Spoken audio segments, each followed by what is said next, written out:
In the upper echelons of hip-hop, the jewelry you wear signals your arrival. And for nearly 2 decades, the ultimate gatekeeper of that status has been Johnny Dang. If his name is on the receipt, the culture respects the piece. His rise to that position took years of grinding in the background. Born in Vietnam, Dang arrived in Houston in 1996. He had no money, spoke no English, and spent his early days repairing broken jewelry on a table at a local flea market.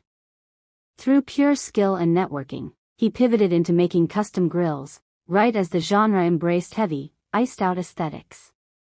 Soon, he was crafting custom pieces for artists like Travis Scott and Gucci Mane, eventually building an operation that grosses millions of dollars every single month. That kind of luxury volume requires absolute certainty. A rapper dropping 6 figures on a custom pendant needs to know the stones are authentic earth-mined diamonds. The entire business model rests entirely on Dang's track record of extreme trust. When doubt enters that ecosystem, relationships fracture.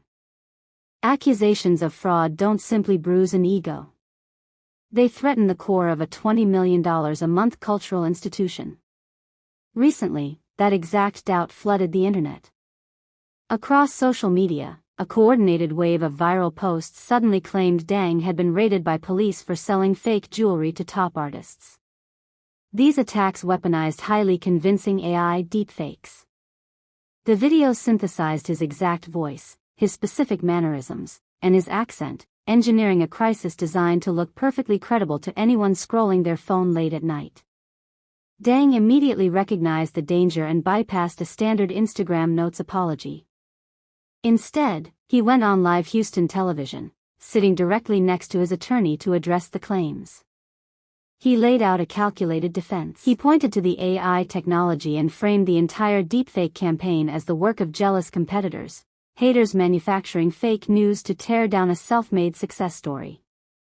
He successfully used his highly respected origin story to push back against the synthetic videos. However, by keeping the conversation strictly focused on AI and social media haters, he intentionally left out a much older, more dangerous allegation. We have to step back to April 2021. This was years before deepfakes became a trending problem, and long before the viral police raid rumors existed. A named former employee named Plug Geo, who had intimate access to the operation's product and jewelry-making process, went on camera to deliver a specific testimony. Plug Geo made a highly specific, technical claim. He alleged that Dang's company was secretly charging customers natural diamond prices while actually using CVD lab-grown diamonds in the jewelry. This accusation carries a completely different weight than the recent AI wave. You have a public insider who claims he personally helped generate $9 million in revenue for the company, attaching his real name to the allegation. This single, isolated testimony points directly at the foundation of Dang's empire, forcing buyers to ask an uncomfortable question about what makes a diamond real. To understand the severity of this claim, you have to understand CVD. The acronym stands for chemical vapor deposition, which is the most efficient modern scientific method used to artificially grow diamonds.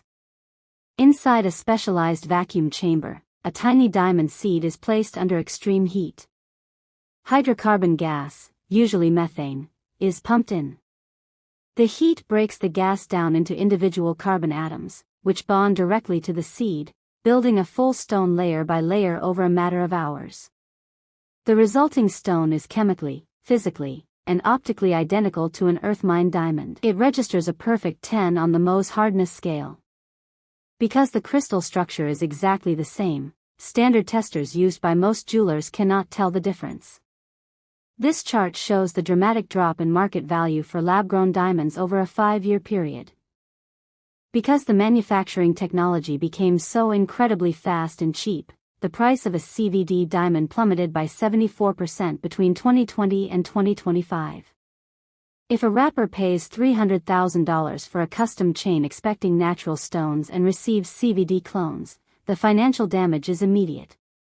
They lose hundreds of thousands of dollars the moment they walk out the door because lab-grown stones hold virtually no resale value. The stones sparkle exactly the same on camera, but the massive discrepancy in market value turns a high-end luxury investment into a severe consumer fraud risk. Looking back at Dang's recent television appearance, a glaring discrepancy emerges. He aggressively defends himself against the fabricated police raid videos, yet he offers zero response to the specific CVD allegations raised by his former employee. Instead, he uses the interview to point fingers at online scammers and street jewelers who take money from clients and never deliver the actual product. This framing is highly effective. By positioning himself as the victim of fraudsters and fake news, he establishes himself as the ultimate standard of legitimacy, keeping the public from looking too closely at his own inventory. To date, Dang's team has never provided independent testing, released certifications, or offered a direct on-record rebuttal addressing the lab-grown diamond claims. The culture's fixation on the artificial videos allowed the conversation to pivot away from the whistleblower. The more the culture fixates on the artificial videos targeting Johnny Dang, the easier it is for his operation to avoid questions about the potentially artificial diamonds in their display cases.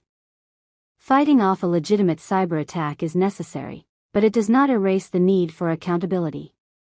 Until independent certification and transparent testing are provided, customers spending their life savings will never really know if they are purchasing a rare piece of the earth or a perfectly engineered clone.